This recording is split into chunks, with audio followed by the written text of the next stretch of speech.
Mister Yana, Regi, Iban Teknik, Empat Sekawan Fishing, Aneke Sandra, Lucy Megawati, Citra Everlyn, Yarosera Awe, Tembon Roy, Point Stick Band Official, Seniman Jalanan, Cecil, dan semua teman-teman dimanapun kalian berada, gue ucapin selamat datang kembali di Mister Film. Kali ini kita akan ngebahas sebuah film yang berjudul Dying to Survive, keluaran tahun 2018. Film ini didasarkan pada kisah nyata seorang pria luar biasa yang bernama Lu Yong yang menyelundupkan obat kanker murah masuk ke Cina demi menolong para pasien kanker di sana. Buat teman-teman yang baru pertama kali nemuin channel ini, gue ucapin salam kenal. Selesai nontonin video ini, silahkan juga kalian kepo-kepoin video alur cerita dari Mister Film yang lainnya. Sebelum videonya dimulai, gue sebagai narator wajib ngasih tahu ke teman-teman semua kalau ini adalah sebuah konten spoiler. Yang pengen ngasih donasi, kalian bisa pencet tombol terima kasih. Kalau kalian nggak punya masalah dengan spoiler. Yuk, mari kita mulai. Kisah ini berlatar di Shanghai tahun 2002, di mana ada sebuah toko obat kuat yang bernama Toko Minyak Dewa India. Bosnya namanya Cheng Yong. Si Ayong ini sedang berjuang mati-matian mempertahankan toko obatnya yang berada di ambang kebangkrutan.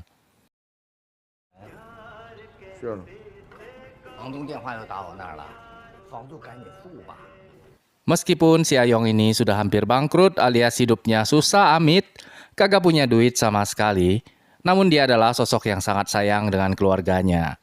Di tengah berbagai kesulitan ekonomi yang melilit dirinya, Ayong tetap setia dan dengan sabar merawat ayahnya yang tengah sakit.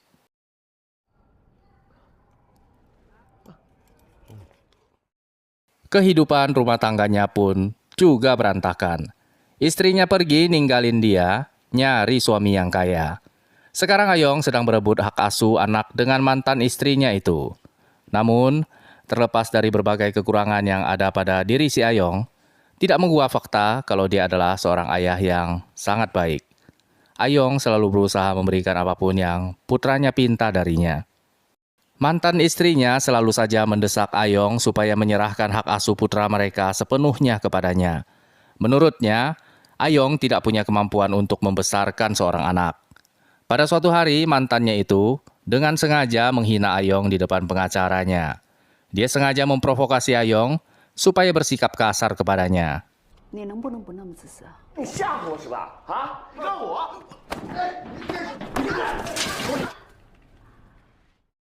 Alhasil Ayong pun diciduk sama polisi. Adik mantannya itu adalah seorang petugas kepolisian. Ayong hampir saja digebukin sama adik mantannya itu.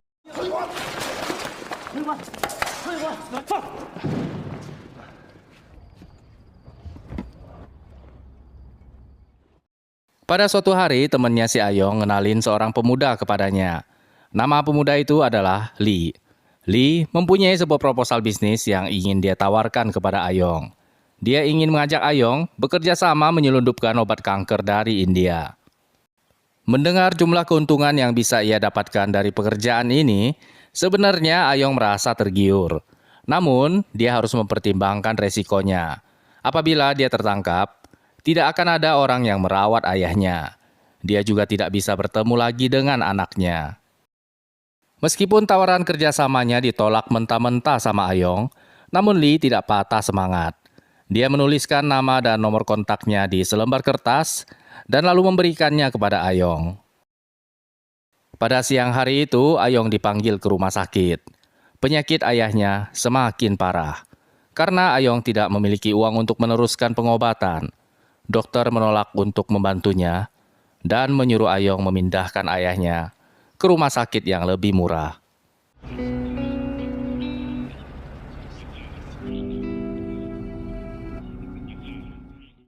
Pada malam hari itu Ayong berpikir keras, bagaimana supaya dia bisa tetap bertahan menghadapi segala kesulitan yang seolah sudah melilit sampai ke lehernya itu.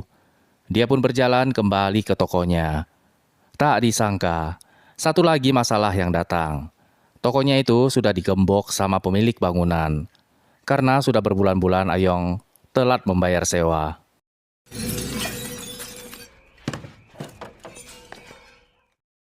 Ayong terpaksa harus membobol tokonya sendiri. Listrik pun sudah diputus sama pemilik bangunan. Di dalam kegelapan, Ayong mencari-cari selembar kertas yang di dalamnya berisi nomor kontaknya si Lee.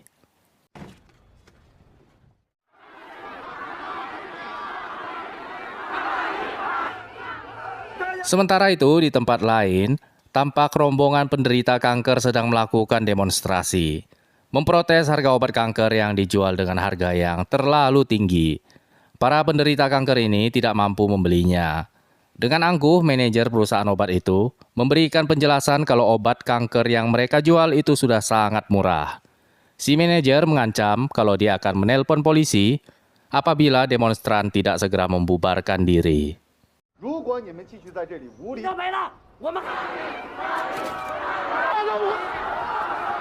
Dari kejauhan Lee duduk menikmati makan siangnya, menyaksikan omong kosong yang disampaikan oleh si manajer. Tiba-tiba saja, handphonenya berbunyi.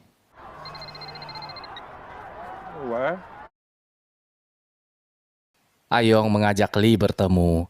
Dia ingin memastikan kalau Lee sanggup menjual obat kanker itu apabila Ayong berhasil menyelundupkan obat itu masuk ke Cina. Singkat cerita, berangkatlah Ayong ke India. Dia pergi menemui distributor obat yang Lee maksudkan. Ketika Ayong mendengar harga obat yang ditentukan oleh distributor, Ayong pun sontak terkejut. Obat kanker yang ingin dibelinya itu seharga 500 yuan. Sementara di Cina, obat ini dijual seharga 30.000 yuan, 60 kali lipat. Ini adalah sebuah kesempatan emas. Peluang besar terbuka di depannya. Satu-satunya masalah adalah distributor tidak mau menjual obat mereka kepada Ayong. Obat kanker produksi India ini dilarang dijual di Cina. Namun Ayong berkata, tidak apa-apa. Distributor tidak perlu takut dengan masalah birokrasi. Ayong sendiri yang akan bertanggung jawab atas penjualan ini. Ayong berusaha keras menjual minyak anginnya sepedas-pedasnya. Mati-matian mencoba meyakinkan distributor supaya mau menjual obat kanker mereka kepadanya. Ming, 就是钱. Ayong membayar seorang penyelundup untuk membawa obat itu masuk ke Cina dengan menggunakan sebuah kapal. Sesampainya di rumah, Ayong langsung mengajak Lee bertemu. Lee pun langsung tersenyum lebar melihat Ayong berhasil membawa pulang obat kanker tersebut. Bagi Ayong, mungkin obat kanker ini hanyalah sebuah peluang emas yang dapat menghasilkan banyak uang. Namun, bagi Lee, obat kanker ini adalah penyambung kehidupannya. Lee adalah salah satu dari sekian banyak penderita kanker di Cina. Sekarang obat kanker mujarab sakti cap bijir sudah dikantongi, kini mereka berdua tinggal menjualnya saja. Satu persatu rumah sakit didatangi sama Lee dan Ayong. Mereka berusaha menjual obat kankernya kepada pasien-pasien yang ada di rumah sakit itu. Namun, tidak ada yang percaya kepada mereka berdua. Tidak ada satupun pasien kanker yang mau beli. Penyebabnya adalah karena obat tersebut terlalu murah. Ayong dan Lee hanya menjual obat itu seharga 5.000 yuan. Sementara obat yang sama dijual di Cina seharga 30.000 yuan. Nah kan, serba salah. Dijual mahal demo. Dijual murah, palsu katanya.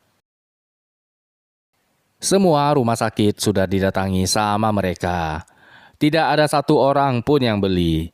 Kini mereka terpaksa harus mendatangi satu persatu rumah pasien kanker yang mereka kenal.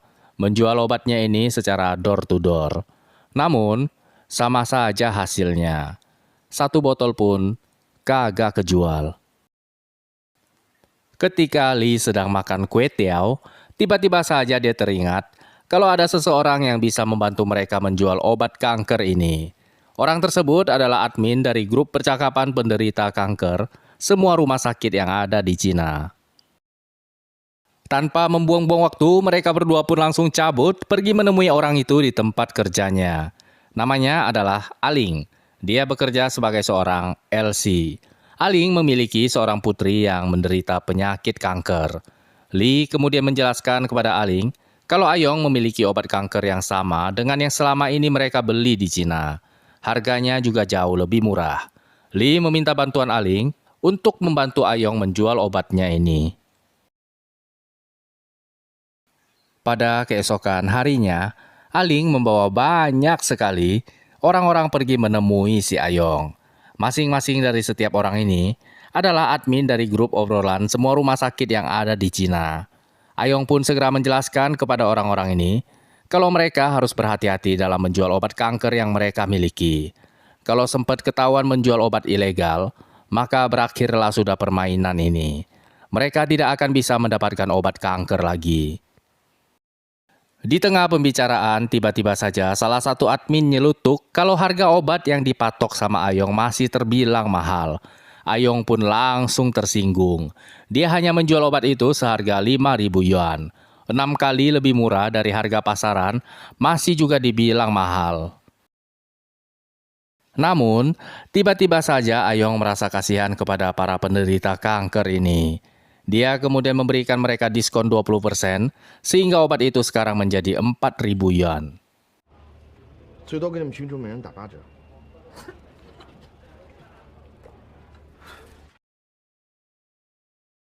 Ternyata obat kanker yang dijual Ayong langsung laris keras.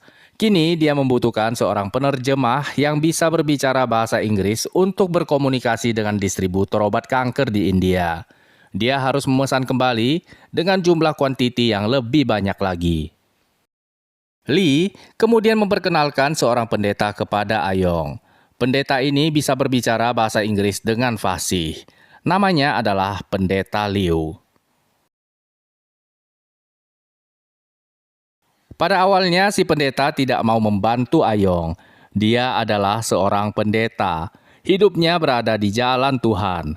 Bagaimana dia bisa melakukan sesuatu yang ilegal? Namun si Ayong ini memang jago jual minyak angin. Ayong bilang kalau Tuhan sudah memberikan sebuah jalan supaya para pasien kanker bisa mendapatkan obat kanker yang lebih murah. Akhirnya pendeta Liu pun bersedia membantu mereka. Pada suatu hari ketika Li sedang berjualan, tiba-tiba saja dia dipalak sama seorang pemuda berambut kuning. Namanya adalah Apeng. Li sama sekali tidak berdaya ketika Apeng mengambil obat kanker dari tangannya.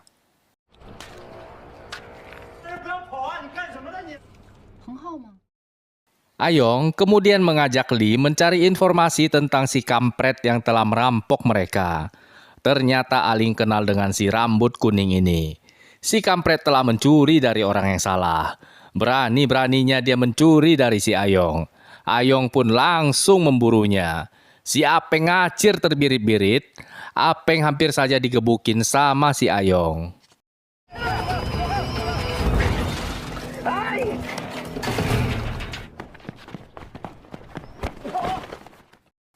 Ternyata Apeng merampas obat kanker itu demi untuk menolong anak-anak penderita kanker. Sungguh sebuah pemandangan yang sangat menyesakkan hati. Meskipun Ayong merasa sangat geram dengan apa yang diperbuat oleh si Apeng, namun di satu sisi, hatinya juga merasa sangat tersentuh dengan kenekatan dan sikap heroik yang dimiliki oleh Apeng.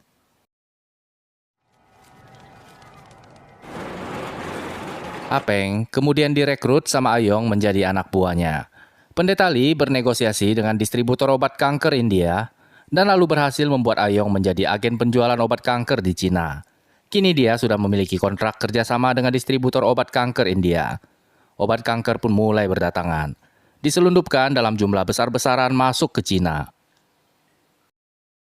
Seorang juragan obat kuat, seorang penderita penyakit kanker, LC, pendeta, dan si kampret preman pasar.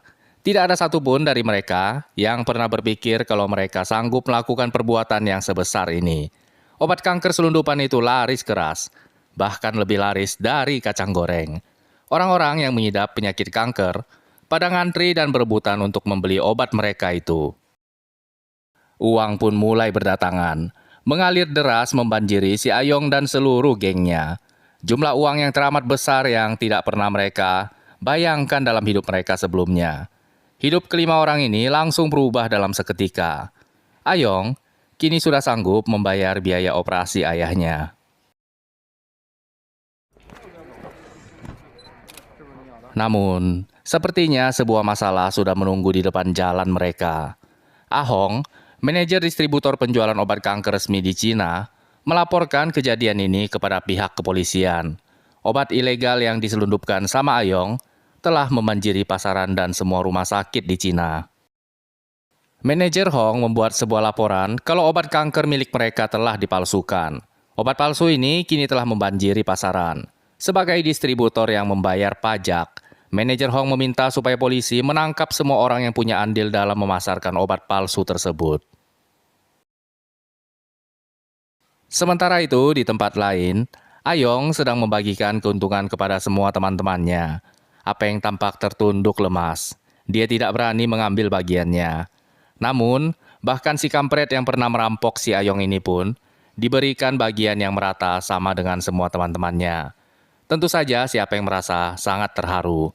Kini dia tidak perlu lagi mencuri demi untuk bertahan hidup dan membantu anak-anak penderita kanker. Pada malam hari itu, Ayong mengajak teman-temannya minum ciu dan berpesta di tempat kerjanya si Aling. Tiba-tiba saja, manajer klub malam itu menghampiri meja mereka. Si manajer meminta supaya si Aling menari pada malam itu. Aling pun terpaksa menurut, karena dia hanyalah seorang LC di tempat itu. Aling terpaksa harus berhenti berpesta. Namun, tiba-tiba saja Ayong langsung angkat bicara. Malam ini Aling datang sebagai seorang tamu di tempat kerjanya sendiri. Ayong membentak si manajer. Dia meminta supaya Aling kembali duduk bersama dengan mereka. Apeng yang melihat Ayong tersinggung, sudah bersiap-siap untuk menghantamkan botol bir ke kepalanya si manajer. Namun, Ayong langsung nimpukin duitnya ke meja. Dia membayar si manajer untuk menggantikan si Aling menari pada malam itu. Melihat jumlah uang yang berani Ayong keluarkan, si manajer pun langsung sadar kalau dia sudah berurusan dengan orang yang salah. Dengan sangat terpaksa, si manajer pun langsung naik ke atas panggung, menari untuk Ayong dan teman-temannya. Pada malam hari itu, Aling merasa sangat terharu. Harga dirinya sebagai seorang LC benar-benar dibeli kembali sama si Ayong.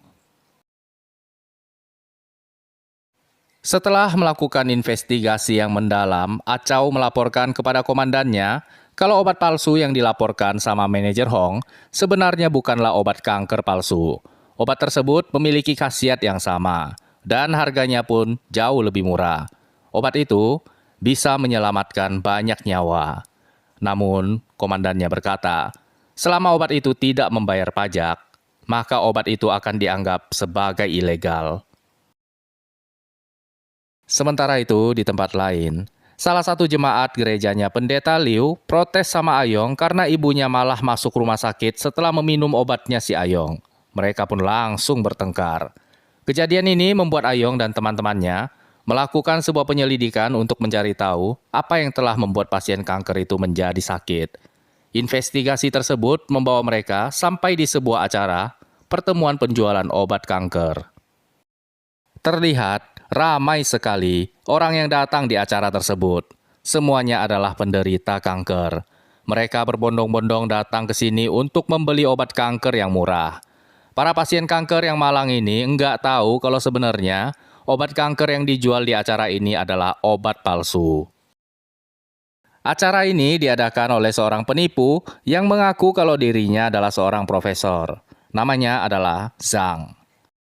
Bukan saja obat kanker yang dijualnya ini palsu dan berbahaya, Zhang juga merusak harga pasarannya si Ayong. Dia menjual obat kanker palsunya ini setengah harga dari harganya si Ayong. Ketika semua orang yang ada di tempat itu sedang berbondong-bondong mengantri untuk membeli obat palsu, Pendeta Liu pun langsung membuat ulah. Sungguh mati si pendeta tua merasa tidak terima. Salah satu jemaatnya masuk rumah sakit gara-gara minum obat palsu ini. Dia mengumumkan kepada semua orang kalau Zhang ini adalah seorang penipu. Obat kanker yang dijualnya adalah obat palsu yang berbahaya. Pendeta Liu langsung digotong sama security. Melihat pendetanya dipikul security, si rambut kuning pun langsung ngeluarin tendangan tanpa bayangan. Aling pun tidak mau ketinggalan. Dia ngambilin kursi lipat dan mulai nampolin semua orang. Ya, mau gimana lagi? Ayong sudah pasti nimbrung dalam keributan ini. Bahkan Li yang tidak bisa berkelahi pun nekat ikut-ikutan membela teman-temannya. Tempat itu langsung porak-poranda.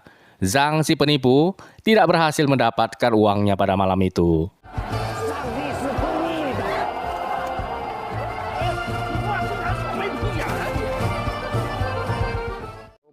还动什么手啊？ Alhasil akibat keributan ini mereka berlima diciduk sama polisi. Zhang menghilang di tengah keributan, dia nyelamatin dirinya. Karena kalau dia ketangkep, dia bakalan menghadapi hukuman penjara karena telah menjual obat kanker palsu.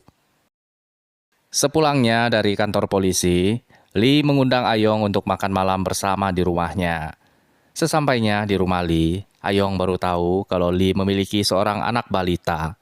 Li kemudian bilangin ke Ayong, dulu waktu dia didiagnosa memiliki kanker, istrinya tengah hamil 5 bulan. Saat itu, Li rasanya ingin mati saja. Namun, ketika pertama kali dia melihat anaknya lahir ke dunia, saat itulah Li memutuskan, mau bagaimanapun caranya, dia harus tetap hidup. Dia ingin mendengar anaknya memanggilnya ayah. Istri Li menyajikan makan malam yang sederhana. Sebelum mereka bertiga mulai makan, istrinya itu menuangkan arak ke cawan dan kemudian bersulang untuk Ayong. Dia merasa sangat berterima kasih kepada Ayong yang telah menyelamatkan nyawa suaminya.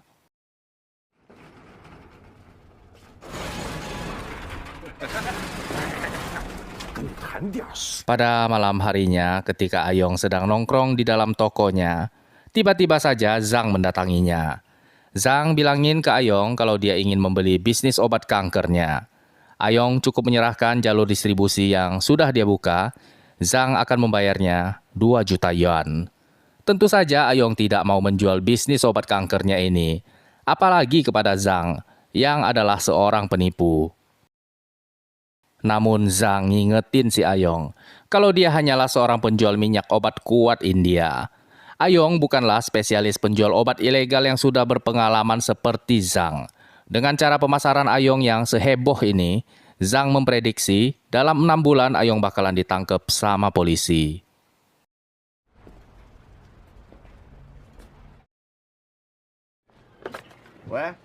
Pada keesokan harinya, Zhang nelponin si Ayong, ngasih tahu ke dia kalau polisi sudah dalam perjalanan menuju ke tokonya. Tidak lama kemudian, toko Ayong pun langsung dirazia sama polisi. Namun untung saja polisi tidak dapat menemukan 1 botol pun obat kanker yang Ayong jual. Ketika polisi baru saja pergi, Zhang kembali menelponnya. Zhang kembali mengingatkan kepada Ayong kalau tawarannya semalam masih berlaku untuknya.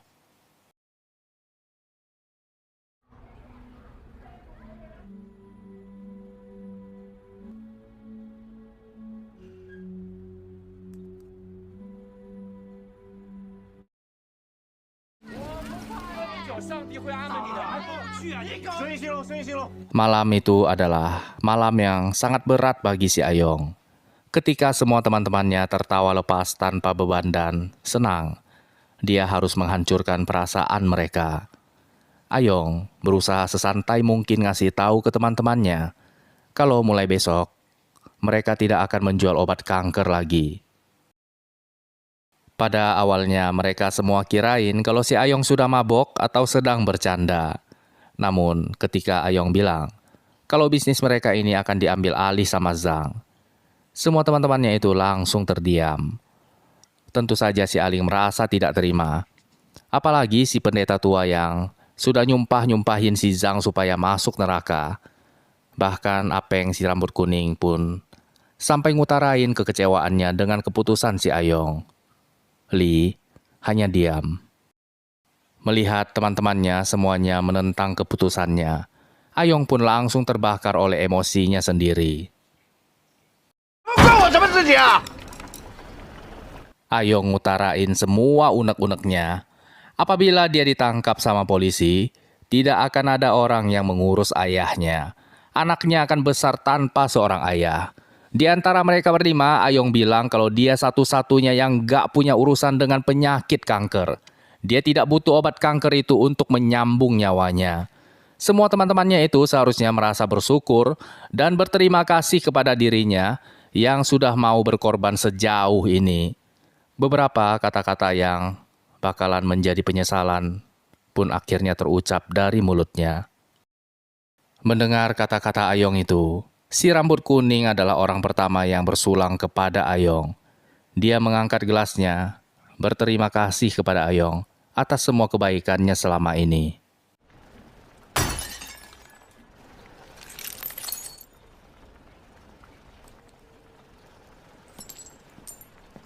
Aling berterima kasih kepada Ayong karena dia sudah sangat baik terhadapnya. Dengan berat hati, Pendeta Liu membungkuk menghormati Ayong. Dia mendoakan Ayong supaya selalu dilindungi oleh Tuhan. Li adalah satu-satunya yang tetap setia dan tidak bergeming sama sekali. Dia duduk di samping si Ayong. Namun, dengan tatapan dingin, Ayong lalu mengusirnya.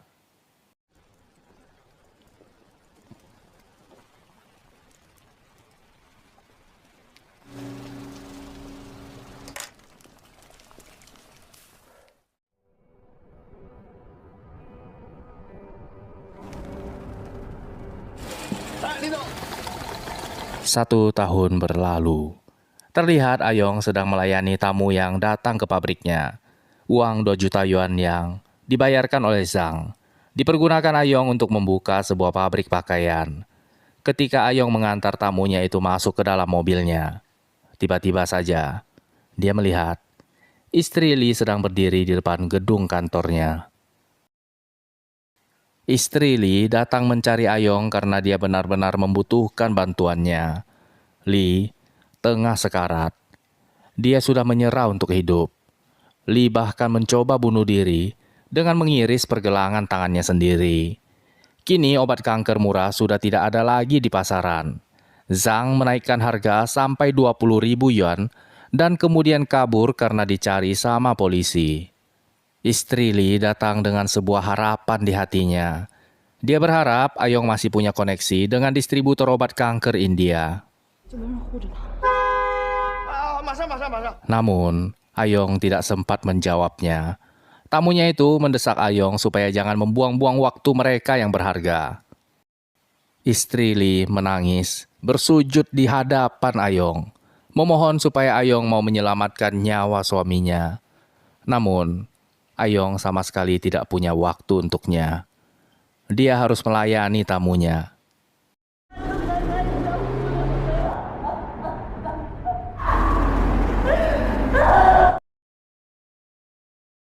Pada malam hari itu, Ayong membawa tamunya bersenang-senang, sementara Li sedang sekarat dan merenggang nyawa di rumah sakit. Sepulangnya ke rumah, Ayong pun segera mencari tahu tentang apa sebenarnya yang terjadi kepada Zhang. Si penipu itu kini telah menjadi buronan polisi. Pada keesokan harinya, pagi-pagi sekali, Ayong langsung mengunjungi Li di rumah sakit.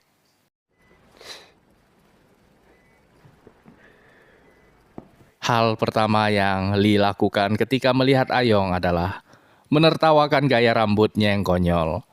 Ayong pun langsung menjawab, si penakut yang dia kenal kini sudah berani main bunuh diri saja. Tampak jelas sebuah persahabatan yang tulus di antara kedua sahabat lama ini. Tidak lama kemudian, perawat menyuruh istri Li dan Ayong menunggu di luar ruangan. Mereka harus membedah Li, mengangkat jaringannya yang mati. Li tampak menggigit sebuah kain. Dia mempersiapkan dirinya untuk berhadapan dengan kesakitan.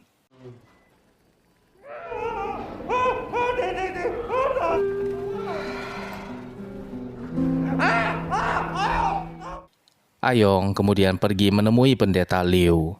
Dia memintanya berkomunikasi dengan distributor obat kanker India. Namun distributor tidak mau lagi menjual kepada Ayong. Dia sekarang bukan perwakilan Cina lagi. Ayong kemudian bilangin ke Pendeta Liu kalau dia akan berangkat ke India. Bagaimanapun caranya, dia harus bisa membawa pulang obat kanker itu karena Li sangat membutuhkannya.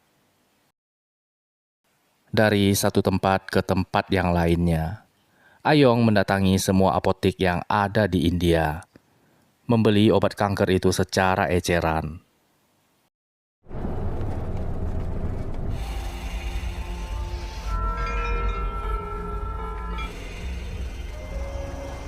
Tiba-tiba, Ayong berpapasan dengan patung dewa kematian.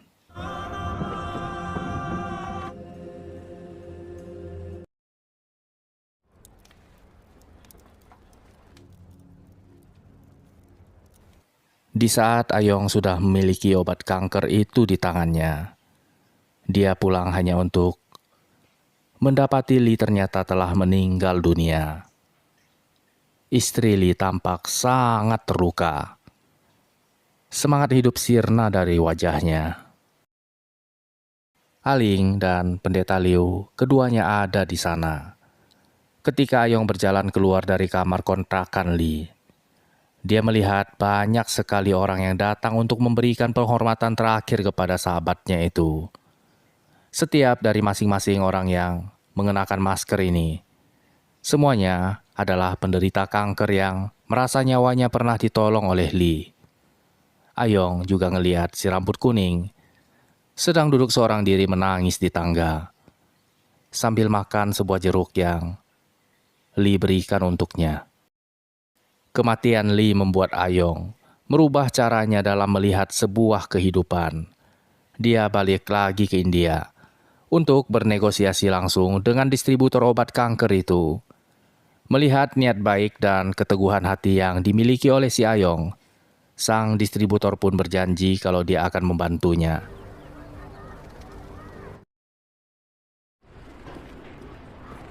Ayong pergi menemui si Apeng, meminta supaya dia kembali bekerja untuknya. Mereka akan kembali menjual obat kanker. Namun, si rambut kuning sudah terlanjur kecewa terhadap Ayong. Ayong meminta Aling mengumpulkan semua admin grup obrolan rumah sakit yang dulu pernah menjual obat kanker mereka. Ayong mengumumkan kalau mereka akan kembali menjual obat kanker. Pesan Ayong, harap menjualnya dengan berhati-hati. Ayong tidak ingin masuk penjara. Kali ini Ayong mematok harga hanya 500 yuan. Dia tidak mau ambil untung sama sekali. Semua orang yang ada di tempat itu tampak terkejut mendengarnya. Pada keesokan harinya, ketika Ayong sedang menaikkan obat kanker ke atas mobil, dia melihat si rambut kuning sedang berdiri di depannya. Dia sudah siap bekerja untuk si Ayong lagi. Kini Ayong bekerja dengan hatinya. Pada sore hari itu Ayong bertanya kepada si Apeng, sudah berapa tahun dia tidak pulang ke rumah. Si Apeng lalu menjawab kalau dia tidak tahu. Orang tuanya bahkan mungkin kirain dia sudah mati. Si Ayong kemudian menasehati si Apeng. Sesekali dia harus pulang untuk melihat keadaan orang tuanya. Namun, pertama-tama gunting dulu rambutnya yang jelek itu. Mereka berdua kemudian tertawa bersama.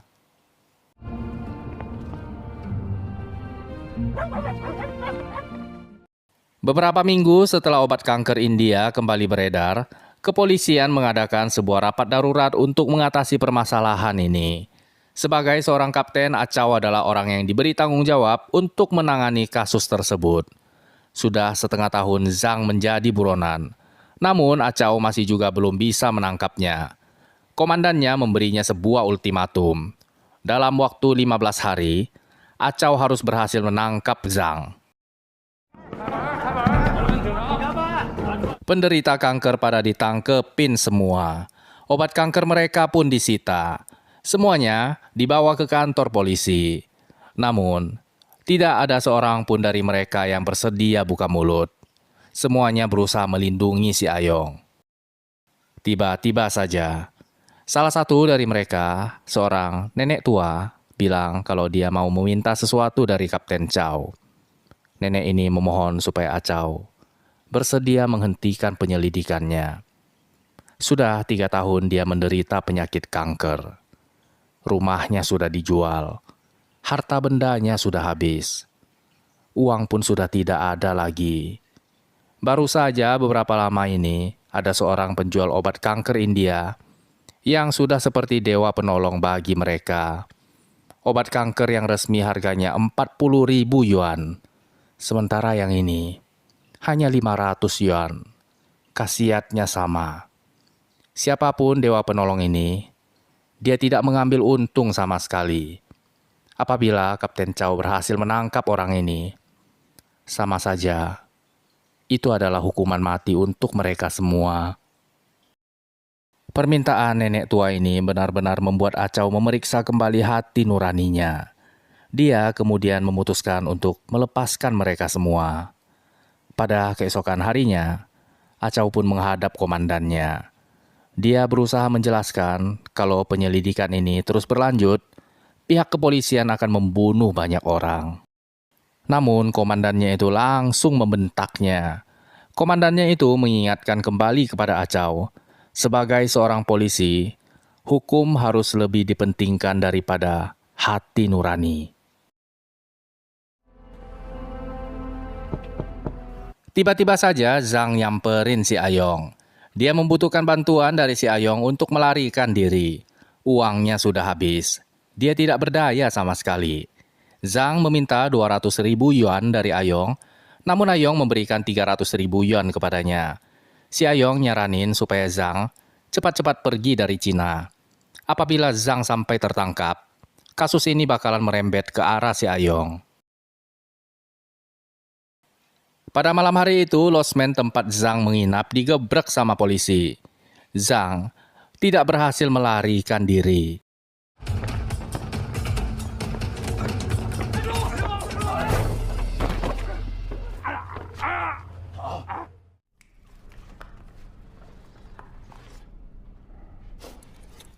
Zhang kemudian diinterogasi sama polisi. Apapun pertanyaan yang ditanyakan sama polisi, Zhang menjawab kalau dia tidak tahu apa-apa.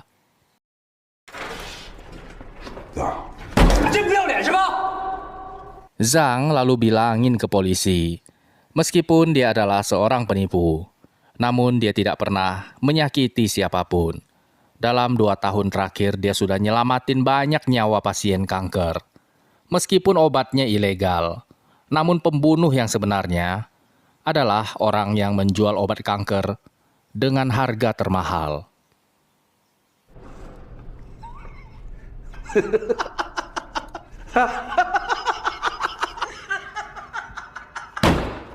Acau mendatangi Ayong ke pabriknya.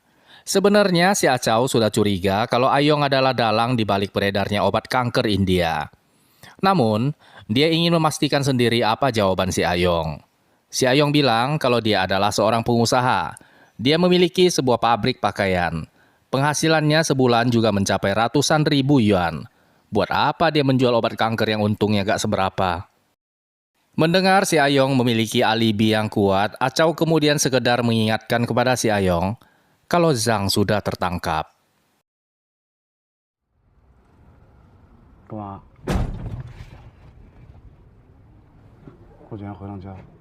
Pada malam harinya, si Ayong merasa sangat terkejut ngeliat si rambut kuning kepalanya kagak ada rambut. Ternyata Apeng benar-benar mendengarkan nasihat si Ayong. Dia mencukur habis rambutnya. Beberapa hari lagi dia akan pulang ke kampung buat ngejenguk orang tuanya. Mereka berdua kemudian pergi ke pelabuhan untuk mengambil obat kanker. Selesai naikin obat kanker ke mobil, tiba-tiba saja si Apeng kebelet berak. Ketika dia keluar dari WC, dia ngeliat mobil polisi sudah memenuhi pintu masuk pelabuhan. Apeng pun berlari sekencang-kencangnya berusaha mencapai mobil mereka. Dia kemudian tersenyum kepada si Ayong. Apeng masuk ke dalam mobil, ninggalin Ayong begitu saja.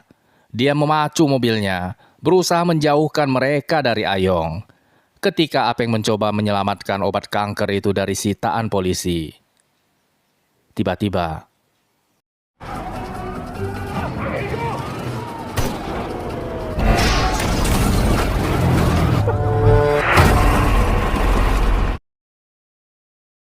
Acau menggendong si Apeng, berusaha membawanya ke rumah sakit secepatnya. Namun, setibanya di sana, Apeng sudah meninggal dunia. Darah anak muda yang satu ini kini berada di tangannya.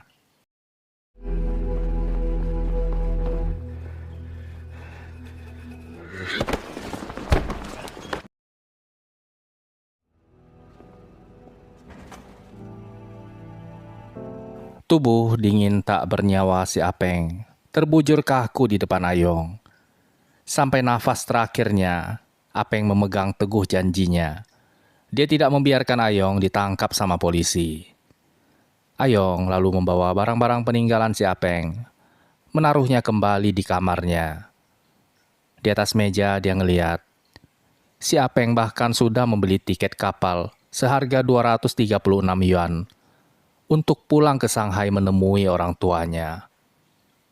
Ayong hanya bisa menangis kesakitan. Temannya satu persatu pergi meninggalkan dirinya.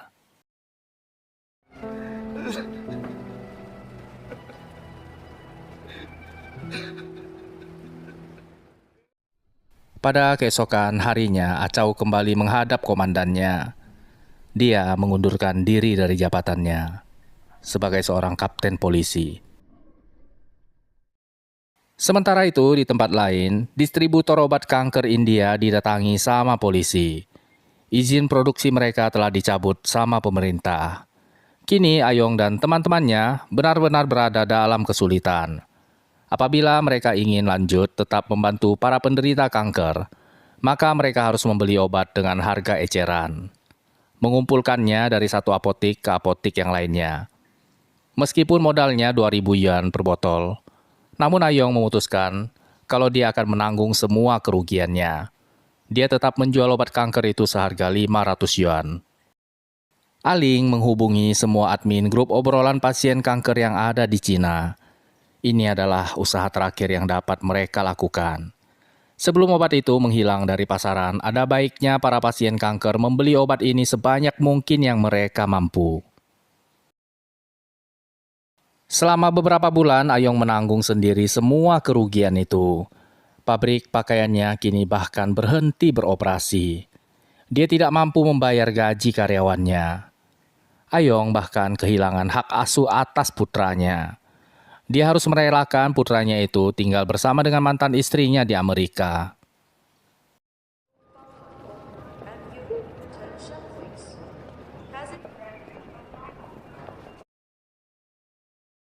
Hingga pada suatu malam ketika Ayong sedang membongkar muatannya, tiba-tiba saja dia diserbu sama polisi. Ayong pun segera melintangkan mobilnya. Dia berusaha memberikan waktu supaya para penderita kanker itu dapat melarikan diri. Namun ternyata tempat itu sudah terkepung. Mereka semua pun kemudian tertangkap. Pada hari persidangan, Ayong sama sekali tidak membela dirinya. Dia mengaku bersalah karena telah melanggar hukum. Ayong cuma bilang kalau dia melakukan itu semua karena dia merasa kasihan kepada para penderita kanker. Mereka semua tidak mampu membeli obat. Beberapa bahkan mengakhiri penderitaannya dengan cara bunuh diri. Ayong berharap ke depannya negara bisa mencarikan sebuah solusi untuk mengatasi permasalahan ini.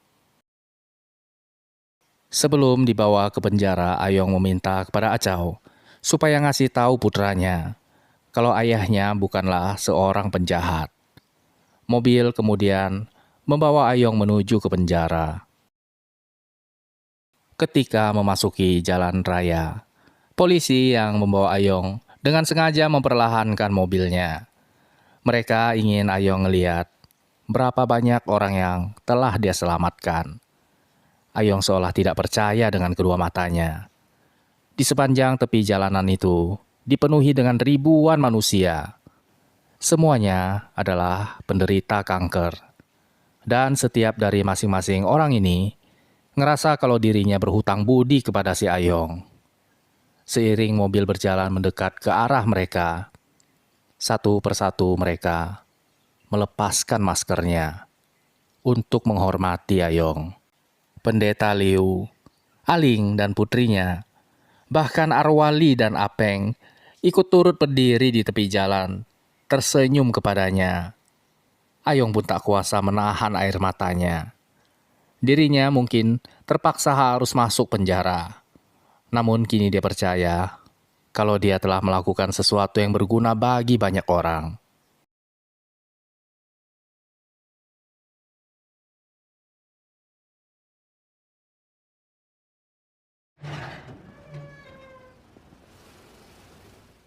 3 tahun kemudian, Ayong dibebaskan dari penjara. Acau sendiri yang menjemputnya. Acau bilangin ke Ayong kalau gak usah lagi menjual obat kanker sekarang. Tidak akan ada lagi orang yang mau membelinya. Setelah Ayong di penjara, kasusnya menarik perhatian dunia. Kini penderita kanker di Cina, pengobatannya sudah dilindungi oleh asuransi. Mereka tidak perlu lagi bersusah payah untuk membeli obat kanker. Dan film pun selesai. Terima kasih banyak teman-teman. Sampai berjumpa lagi di alur cerita film selanjutnya.